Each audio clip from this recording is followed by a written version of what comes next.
Ribut.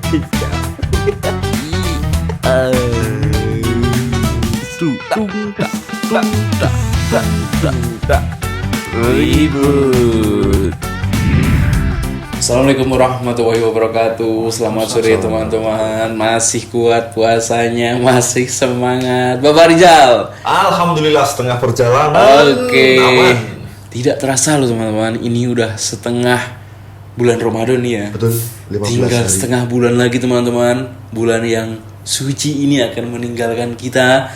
Dan kita ketemu lagi sih tahun depan. Ya, Semoga. betul. Semoga Bismillah kita ya. sehat semua. Oke, jadi kita manfaatkan, harus bener-bener manfaatkan waktu 15 hari ini Bapak Rizal. Betul. Sebelum datangnya. Hari kemenangan. Oke teman-teman, masih bersama saya Budi dan rekan saya Riza. Kami ribut bersama Gus Najib. Gus Najib Ya.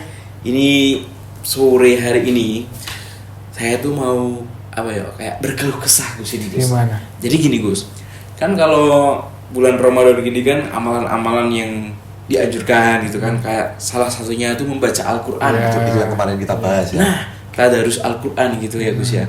Tapi Gus, tapi kan saya kan menyadari kalau saya tuh nggak lancar-lancar amat gitu loh Gus. Betul. Kalau membaca Al-Quran gitu kan. Jadi kayak niat tuh kepingin nggak saya ikut tadarus di musola, di masjid gitu kan. Tapi saya malu Gus. Ya, itu baik. Takut dihujat gitu kan. Takut dihujat kan ya. Kayak masih kadang-kadang bismillah itu lancar, saya salah, ya salah gitu. Tautnya kayak gitu Gus. Iya. Itu mungkin trik tips dari Gus Najib biar kita pede buat teman-teman juga kayak yang masih belajar Betul. Al-Quran tapi pengen ikut tadarus itu gimana, sama mungkin manfaat tadarus Al-Quran juga Ya. Gus, itu gimana? Manfaat tadarus Al-Quran mungkin yang saya akan sampaikan dulu ya. Oke. Jadi membaca Al-Quran di luar bulan Ramadan saja, satu huruf itu 10 kebaikan, 10 ganjaran, 10 pahala, satu huruf. Dikatakan kan Bismillahirrahmanirrahim, ada berapa huruf Mas? 19. 19 Maka 19 kali 10. Kalau hitung-hitungan matematika kan Ya. seperti itu. Tapi Allah kan tidak seperti itu hitung-hitungannya. Lebih murah. Itu di luar. bulan Ramadan. Nah, kalau di bulan Ramadan pasti berlipat-lipat. Maka penting sekali bagi kita umat Islam untuk menyempatkan diri tadarus Al-Quran. Pertanyaannya, bagaimana kalau kita ini tidak lancar dalam membaca Al-Quran? Ini maka kewajiban kita sebagai yang masih muda-muda, teruslah untuk menuntut ilmu dalam membaca Al-Quran. Sudah banyak guru sekarang, sudah tidak sulit mencari guru. Toh kita niatnya bagaimana? Kalau kita serius mau belajar, Bisa. pasti tiap lingkungan ada yang mau dan mampu untuk mempelajari kita. Tapi yang membuat kadang hati saya sendiri itu merasa bergejolak itu kadang gini.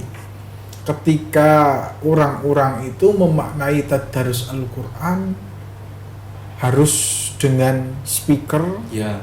kemudian yang lancar-lancar itu tahu diri, mungkin hanya satu lembar, satu halaman. Ketika yang tidak lancar itu malah sepertinya sudah jago.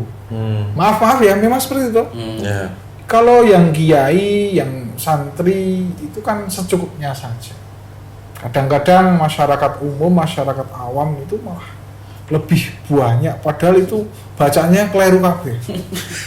Nah, nganggo mic, nganggo toa, sing kira-kira ki mireng sak desa ki semangat. Tapi ketika di rumah sendiri nggak ada yang dengerin, baca aja tidak. Melempem. Ya, jadi perlu kita sikapi bersama bahwa kita harus tahu diri, maaf loh. Harus tahu kemampuan, bagaimana kita bisa memposisikan diri. Ini menjadi penting walaupun mungkin banyak sekali orang-orang yang akan tidak sependapat dengan saya. Yeah. Karena memang membaca Al-Quran itu sunnah. Tapi kalau bacaannya itu salah, bacaannya itu kurang tepat, itu malah menjadi bumerang. Maka ya terus belajar, tahu diri, tahu waktu itu menjadi penting. Terus ke sini Gus, kayak tadarus itu sebenarnya ya, kalau orang awam kan biasanya saya pun dulu, saya tuh taunya tadarus itu kalau di masjid pakai pengeras suara, harus malam gitu kan. Tapi kan itu kan menurut saya gitu. Cuman kalau di rumah kita baca Al-Quran itu termasuk tadarus juga. Yo itu yang penting itu malah di rumah kita. Jadikan rumahku surgaku itu.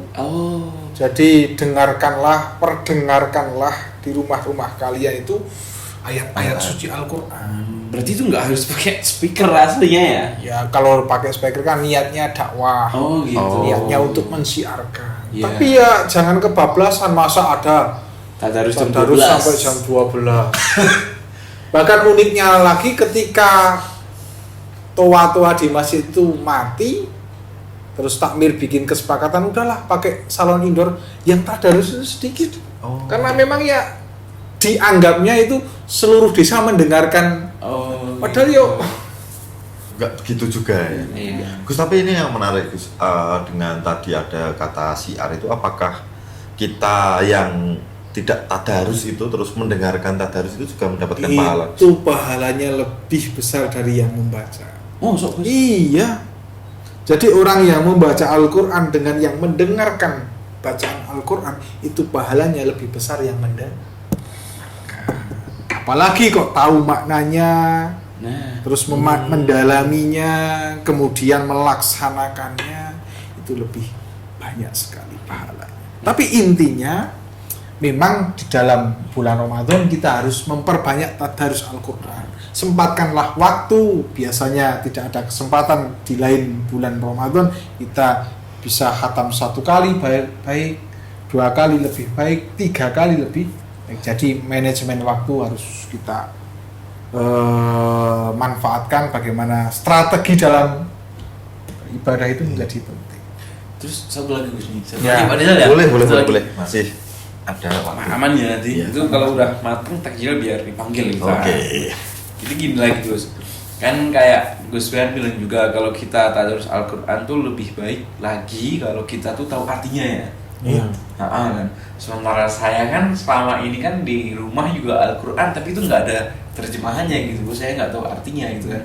Terus itu gimana Gus? Apakah pahala saya tuh kurang atau tetap dapat pahala tapi tetap lebih banyak yang sama artinya gitu Gus? Ya tetap semua akan dihargai oleh Allah. Apapun itu pasti dihargai. Itu kan wallahu a'lam. Jadi itu memang rahasia Allah. Kalau secara teori tentu akan berbeda orang yang lulus SD dengan SMP. Akan berbeda dengan yang lulus SMP. Secara teori memang seperti itu. Orang yang mengkaji dengan baik dan benar dengan yang tidak baik dan benar tentu akan berbeda. Kemudian orang yang mengaji dengan baik dan benar secara makhorijil huruf, tajwid, bahkan qiraahnya bagus, kan tentu berbeda dengan orang yang lebih tahu maknanya. Tapi itu secara umum. Kalau Allah sudah mempunyai kebagusan untuk kita, ya tidak ada yang tidak mungkin. Ya mungkin keikhlasan kita, bagaimana kita sangat mengidam-idamkan, tapi memang kahanan lisan kita yang cempreng, sumbang. Ini menarik sekali Mas Budi dari pertanyaan tadi. Jadi kan ini kan hari ke-15 terus besok hari ke-16 kan. 16, terus malam ketulasan biasanya kan Al-Quran. Jadi mungkin akan banyak kita ulas lagi itu nanti bagaimana kita memaknai Al-Quran itu. Karena mungkin Mas Budi ngomong Al-Quran di rumah saya itu nggak ada terjemahannya. Adapun terjemahannya kan kita tetap harus belajar. Iya. Jadi mungkin ini harus punya guru lah. Betul. Jadi ini mungkin kita bisa bahas untuk malam 17 boleh. Bagaimana Al-Quran harus dipelajari. Menambahkan sedikit Mas Rizal. Gimana Gus? Jadi pentingnya kita punya guru. Jangan hanya kita baca Al-Quran plus terjemahannya. Wah, repot itu. Harus ada orang yang berkompeten. Jadi ada sanadnya. Jadi kesinambungan. Jadi kita dari guru kita dari gurunya sampai Nabi Muhammad SAW. Kalau hanya sekedar ingin tahu artinya boleh, tapi untuk dikerjakan pemahamannya harus dengan guru. Tidak bisa tidak, harus dengan guru. Soalnya kalau dia sendiri nanti pemahamannya aslinya itu ke sini, mah dia pemahamannya ke sana. Nanti kalau kita membaca terjemahan kan ada celakalah bagi orang-orang yang sholat. Gimana itu? Ya kan? Tapi kalau ada gurunya kan enak. Karena Al-Quran, maaf ini penting sekali saya. Ada Al-Quran itu ada yang sudah dihapus diganti dengan ayat lain. Paham ya? Jadi tetap ada di dalam Al-Quran itu, tapi hukumnya sudah diganti dengan ayat yang lain. Contoh, mungkin di surat An-Nur kalau tidak salah itu, lelaki yang baik hanya untuk perempuan-perempuan yang baik. Perempuan-perempuan pezina pantasnya juga dengan laki-laki. Itu sudah dihapus, sudah diganti. Kalau kita tidak tahu, wah aku pernah berzina, maka aku harus mencari wanita yang pernah berzina. Ya remuk toh mas. Itu sudah dihapus seperti itu. Makanya kita harus belajar punya guru.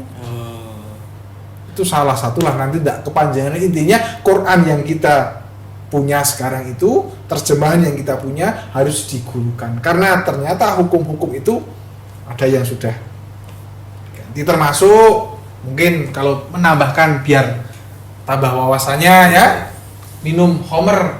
Kan ada di Al-Quran, minum homer itu ada manfaatnya tapi lebih banyak mudorotnya. Kalau kita tok ngaji gitu berarti kan itu bahasa makruh. Iya kan? Ada manfaatnya tapi banyak mudorotnya, itu bahasa untuk makruh. Oh, berarti boleh-boleh. Yo, itu kan sudah dihapus dengan ayat yang lain. Gitu teman-teman, ini sangat menarik sekali Mas Budi. Jadi memang kita belajar Al-Quran itu harus tidak ada bisa, gurunya. Mungkin ada beberapa hal yang kita bisa belajar waktu tidak sendiri, dari YouTube, dari sosial media. Tapi untuk kita belajar agama untuk memaknai sebuah ayat atau apapun yang tertulis di Al-Quran, kita memang harus ada gurunya yang dalam tanda kutip ya, harus memang benar-benar berkompeten dan paham arti dari ayat per ayatnya. Itu sangat penting sekali. Karena ini waktunya udah mepet maghrib dan besok kita akan mengulas lagi soal Al-Quran ya. Kita akan mendalami lagi malam 17 ya, betul. Ini momen-momen yang kita tunggu-tunggu juga biasanya untuk malam pitulasan. Kalau misalnya ini biasanya ada selamatan dan lain-lain. Jadi mungkin seperti itu kita akan melanjutkan membahas tentang tadarus Al-Quran ataupun Al-Quran itu sendiri di episode berikutnya. Begitu Mas Budi. Jadi tetap bersama kami. Saya Rizal, saya Budi. Kami ribut bersama Gus Najib. Terima kasih teman-teman. Assalamualaikum warahmatullahi wabarakatuh. Waalaikumsalam warahmatullahi wabarakatuh.